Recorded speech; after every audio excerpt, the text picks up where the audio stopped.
Now let's go back to that very important discussion of who became Muslim first. We established that Imam Ali alayhi salam was the first person to believe, then Lady Khadija alayhi salam. Well, what do the Sunni schools of thought say? Today, if you ask any Sunni, they'll tell you that the first person actually was Abu Bakr. He was the first person to become Muslim. If you tell them about Imam Ali, either they'll reject that Imam Ali was the first, no, Abu Bakr was the first, or they'll say he was a boy, so it doesn't really count. The first man, mature man, to have embraced Islam was Abu Bakr. Upon historical analysis, was Abu Bakr the first adult, male adult, to become Muslim or not? What do the historical facts tell us? I heard that there's like about 13. We'll examine the facts now. First of all, when do we see the claim that Abu Bakr was the first man? During the Prophet's life, did anyone make that claim? No. During his life, when he became the Khalifa, do we see any references to that? No. In fact, on the day of Saqifa, when he was chosen as the Khalifa, some of those supporters tried to mention his virtues. Was this one of the virtues they mentioned? That he was the first to become Muslim? Because if you are going to be chosen as a Khalifa and you were the first person to be a Muslim, that's a big plus for you. That's something definitely that would be mentioned. In Saqifa, if you look at Sunni sources, is that something that was mentioned? No. So we see that in the Prophet's life, there was no reference to that. In his life, there was no reference to that. It was never a virtue for him. Later, when the Umayyads came, suddenly this became a virtue. What does that tell you? Fabricated. Because if that was really the case, you would see earlier sources that would have confirmed that. You know, at Saqifa we would have heard this virtue. At the time of the Prophet, we would have heard some companions saying this, but none of that exists. Even during his lifetime, he never said, I was the first Muslim. So these hadiths were actually fabricated later. So what were the virtues they mentioned? They would mention some virtues like he's the companion of the cave. He was with the Prophet when he left Mecca, right? He was in the cave. That was a big virtue they mentioned. His age, you know, he's older than Imam Ali, so he's more fitting to be the Khalifa. They mentioned some virtues like that. He's the father-in-law of the Prophet. So they did mention some virtues. But at Saqifa, this was never one of the virtues. But this is the most important one if it was the case, right? He's the first to be Muslim. So if you want to choose him as the successor, that should be your most important virtue. But we see no trace of this virtue at Saqifa, which is an indication that it was fabricated later. Number two, the second point over here. When they fabricated those hadiths, they attributed them to companions like Ibn Abbas, Abu Dhar, people like Sha'bi, even though these same companions narrated that Imam Ali was the first. So what does that tell you? There's a contradiction here. They themselves are saying Imam Ali was the first, but according to those fabricated traditions, they supposedly say, no, Abu Bakr was the first person to believe in the Prophet. So that in itself tells us there's a contradiction over here. Number three, Aisha herself, the daughter of Abu Bakr, admits that he was not the first. Because she says in hadiths that Imam Ali, Khadija, and Zayd ibn al-Haritha, they were the first three to believe. So where's Abu Bakr? She mentions Imam Ali and Zayd before Abu Bakr. Herself, Aisha, the daughter of Abu Bakr. What does that tell you? Was he the first or not? Do you know where we got this hadith from? Of Aisha saying this? Yes, we have this in Sunni sources. I can send you the references. Sunni sources attributed to Aisha state that these three were the first to be Muslims. So Aisha herself, he's her father. If that was a virtue, she's definitely going to mention it. She doesn't even mention that. So that, tells us a lot about this claim. So when exactly then did he become Muslim? When we gather the historical clues are very, very different than what many Muslims claim. He actually became Muslim years after revelation. Some clues say 3 or 4 years, but some more authentic clues say 7 years. 7 years after the Prophet received revelation, then Abu Bakr became Muslim. So let's examine some of these clues. Number 1, Sunnis claim that the reason why Abu Bakr became Muslim in that story is that the Prophet ﷺ went to the ascension, the Mi'raj. After he came back from the journey of the ascension, Quraysh started attacking the Prophet. Oh, this liar, he claims he went into the heavens riding on a flying unicorn. They started attacking the Prophet, mocking him. Abu Bakr came and he said, no, the Prophet is speaking the truth. Supposedly, according to this hadith. The Prophet told him, you are the Siddiq. You are the truthful one who believes in truth. That's the meaning of Siddiq, the excessive one who believes in truth. When Abu Bakr was told that by the Prophet, he became very happy, he became a Muslim. Sunnis have narrated this hadith, and that's how Abu Bakr supposedly got the title Siddiq. Okay, let's tell our Sunni brothers, fine, let's accept this hadith for the sake of argument. When did the Mi'raj happen? The ascension?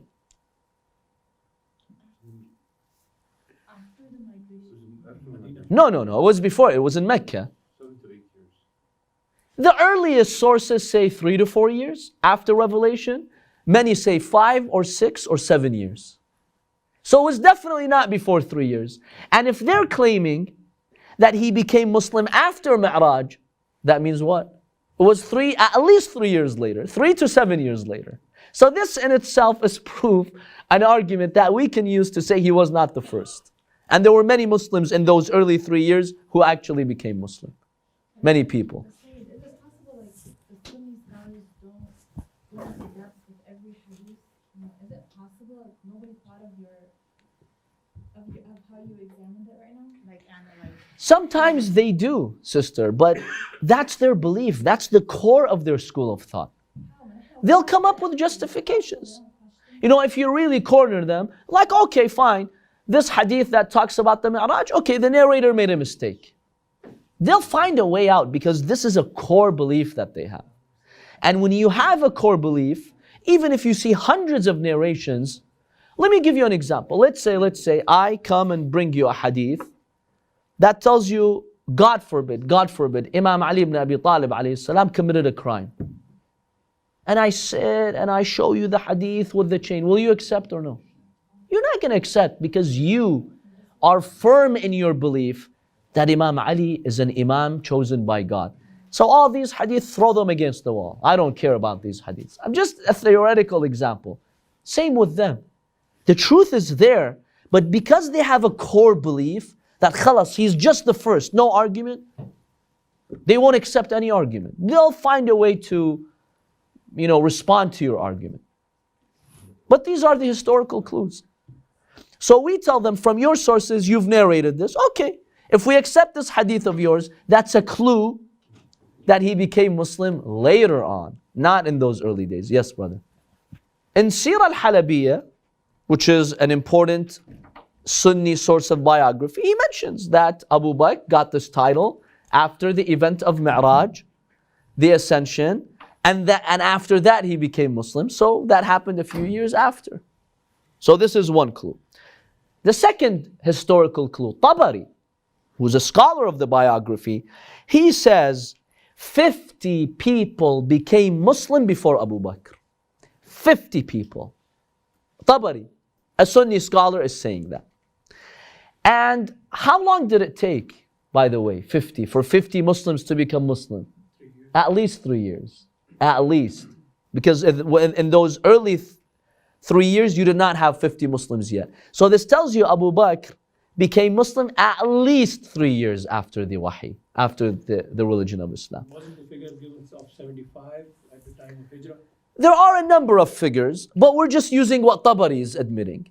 Tabari says 50, okay, we'll take 50. No, is that 75 true at the time of Hijrah? There are, 75? No, there were probably 200 to 300. No, it was more than 75. When the Prophet migrated, we definitely had more than 75 Muslims. So here Tabari is admitting, that 50 people became Muslim. And then Abu Bakr became Muslim. The third clue that we have, Ibn Kathir, in his book Al-Bidayah wa Nihaya, in a hadith that has a sahih chain, correct chain according to their standards, Muhammad ibn Sa'd, he says, I asked my father, was Abu Bakr, his father was a companion, was Abu Bakr awwalukum islaman, was he the first to become Muslim? He says, la, no. And before him, 50 people became Muslim. So here is a sahih hadith, according to Sunni sources, that says 50 people became Muslim before him. It's not in Bukhari. It's in Bidayah and Nihaya by Ibn Kathir, but the chain is an authentic chain. Remember, Bukhari didn't mention everything. It just has 5,000 hadiths. Many things were left out from Bukhari. And so other scholars came to gather those hadiths that Bukhari did not. And he was selected too. Yes, Ibn Kathir is selective, and Ibn Kathir is anti-Shia too. He heavily attacks the Shia, yet he brings this hadith. Now yes, the end of the hadith is something we don't accept. وَلَكِنْ كَانَ أَفْضَلُنَا إِسْلَامًا. Supposedly he said, 50 people did become Muslim before him, but he was the best Muslim. Okay, that's their belief. But in the end, we'll use this hadith to prove that he wasn't the first. Did they explain why he was Afdal? He was Afdal because he was the best of the companions, he had the highest virtues, the closest to the Prophet. Well, he became the first Khalifa, so you have to justify it somehow, right? If someone's going to come and ask you, you Muslims, why did you choose him as your first Khalifa? You have to make up stuff like that and say, okay, he was the best Muslim. There's no self-esteem. The Prophet praises him once and he becomes a Muslim. So this is one proof that we have over here. Another proof that not only Shia is narrated, Imam Ali alayhi salam, in a number of hadiths, authentic hadiths. For example, Ibn Jarir, in his book Tariq, in the second volume, page 60, he mentions this. Ali ibn Abi Talib alayhi salam, he says, آمنت قبل الناس بسبع سنين. In correct hadiths that Sunnis can't deny. He says, Imam Ali, I believed, I became Muslim, before the people did by 7 years. When would Imam Ali say this? Now the Imam's not bringing any names, right? He's hinting. What does Imam Ali mean when he says, I believed before people did by 7 years? The Imam alayhi salam, remember, at that time there was a lot of chaos in Muslim society. Oftentimes he couldn't bring names. Because if he brought names, there'd be civil war. So the Imams, when they would talk about who's the Khalifa, who's the rightful Caliph, who represents the Prophet, Imam Ali alayhi salam would say, I believed before they did by 7 years. What does that say? What does that indicate? What is he hinting? That he should be the first. Abu Bakr. No. Of course he should be the first, but what else is he hinting? Later, That they became Muslim 7 years later. And who's they? The caliphs. He's referring to the caliphs. Thaqlain. Right? The caliphs. That's what he's referring to. Even though he's not specifically mentioning, but the context of the speech and these hadiths indicates that he's talking about those companions. Yes, brother. Which sermon is this mentioned? We have many hadiths. I can send you the reference. But the point is, the Sunnis have also mentioned it, and I gave you the reference for the Sunnis. We have in our hadiths many times in which he said that. صَلَّيْتُ قَبْلَ النَّاسِ بِسَبْعِ سِنِينَ. I prayed before people by 7 years. I believed before people did by 7 years.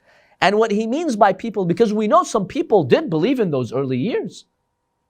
So he doesn't mean everybody. When he says people, he means specific people. And it's known by the context of his words what he's referring to. When you gather all of that, it gives you certainty that he was not the first. So who were the first people to believe in? The first 9 or 10.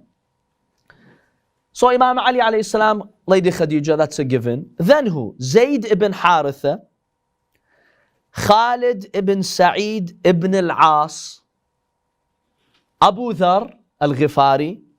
He was amongst the very, very early ones, probably the 4th or the 5th Muslim to join the Prophet. Sa'd ibn Abi Waqqas, Ammar ibn Abasa. Yasir came a little bit later on. We're talking about the very first few days.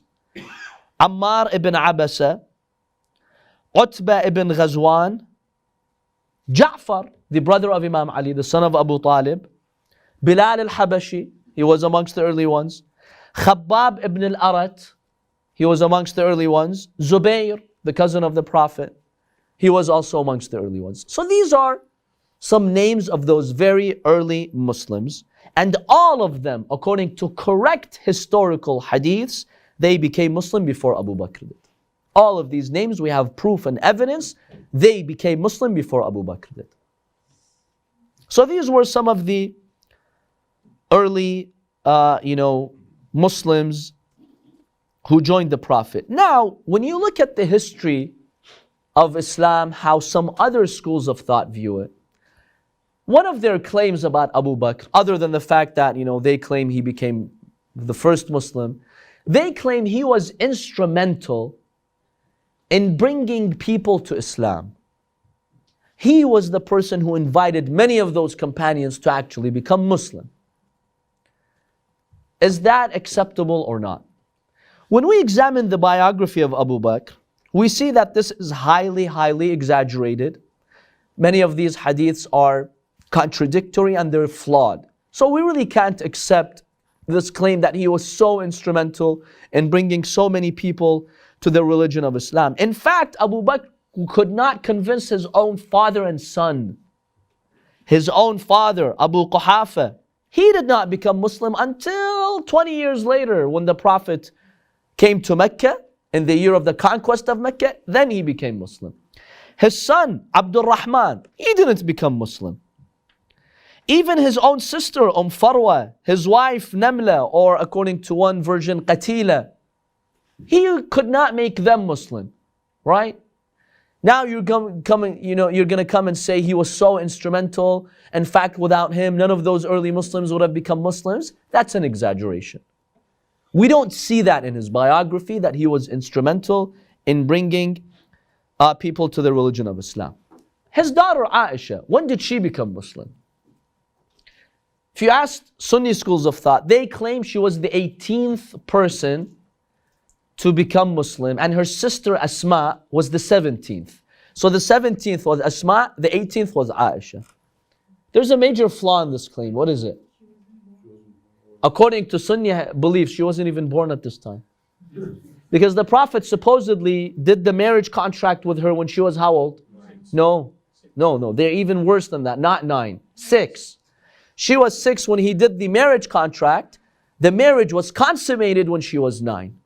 But he did the marriage contract when she was 6. The aqd, the katb kitab as we call it. No, that was in Medina. The Prophet married her in Medina. So wait a minute. If she was 6 or 9 when he married her, the Prophet married her in Medina. And when did he go to Medina? After how many years? After 13 years he went to Medina. And after he went to Medina, after a while he married her. So if she was 9 when he supposedly married her, how was she the 17th Muslim? She was not even born yet. How is she going to become a Muslim?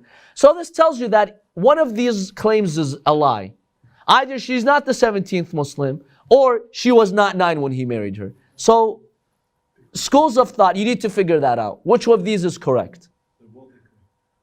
Or they could be both incorrect. Another claim is that Aisha was the third wife after Khadija. She was one of the early wives. I don't know exactly which wife they consider her to be, but she was one of those early wives, according to what they say. As for her sister Asma, she was 4 years old when the Prophet was sent as a messenger. When he received revelation, she was only 4. So come on, that's very unlikely that she was the 17th Muslim when she was 4, when he started receiving revelation. So it tells you that there was a political agenda to make it seem that Abu Bakr and his 2 daughters and his family were amongst the very, very first to become Muslim. And that's not really the case. And let me tell you even more about that. There's a verse in the Holy Quran, in Surah Al-Ahqaf, verse 15. In this verse, Allah subhanahu wa ta'ala talks about, the human being. When he reaches the age of 40, he says, رَبِّ أَوْزِعْنِي أَنْ أَشْكُرَ نِعْمَتَكَ الَّتِي أَنْعَمْتَ عَلَيَّ وَعَلَى وَالِدَيَّ. Allah is talking about this turning point in our lives at the age of 40, when we thank Allah subhanahu wa ta'ala and we say, oh Allah, thank you for giving me my blessings and for blessing my parents. For blessing me and blessing my parents. Sunnis claim this verse was revealed in honor of Abu Bakr and his parents because they became Muslim, they found faith. So Abu Bakr praised Allah, he thanked Allah for making him a believer, and Allah subhanahu wa ta'ala answered his prayers and he made his parents Muslims. That's the version that we are told. So this is one of the virtues, supposedly, that they have claimed Abu Bakr had. He said a prayer, oh Allah, bless my parents, and Allah revealed this verse in his honor. What do we say about that? Number one, Abu Bakr was not 40 when he became Muslim, as we've demonstrated years later. So he was 44, 45, 46 when he became Muslim. So the Quran says, Arba'ina sana, he reached the age of 40, that's not applicable to him. He was not 40. That's number one.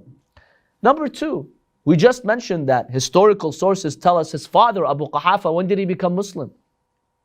20 years later, when the Prophet was in Medina. So this verse can be applying to him because this verse is supposedly when he was 40, Abu Bakr, early in Mecca. And his parents did not become Muslim early in Mecca. His mother did 6 years later, but Abu Quhafa, his father, 20 years later. So that doesn't add up. Number three, Surah Al-Ahqaf, verse 15. Verse 15 of Surah Al-Ahqaf, where was it revealed? In Mecca or Medina? In Medina. It was not revealed in Mecca. But supposedly, where did he say this? In Mecca. When he became Muslim at age 40, he did this prayer. Allah subhanahu wa ta'ala answered his prayer and he revealed this verse. This verse was revealed in Medina. The one who fabricated this forgot this fact. That this verse was not revealed in Mecca for it to apply to Abu Bakr when he became Muslim and he asked God to make his parents Muslim and Allah answered his prayer, then he revealed the verse. No, that's not the case. So we see a lot of, fabrications about this, unfortunately.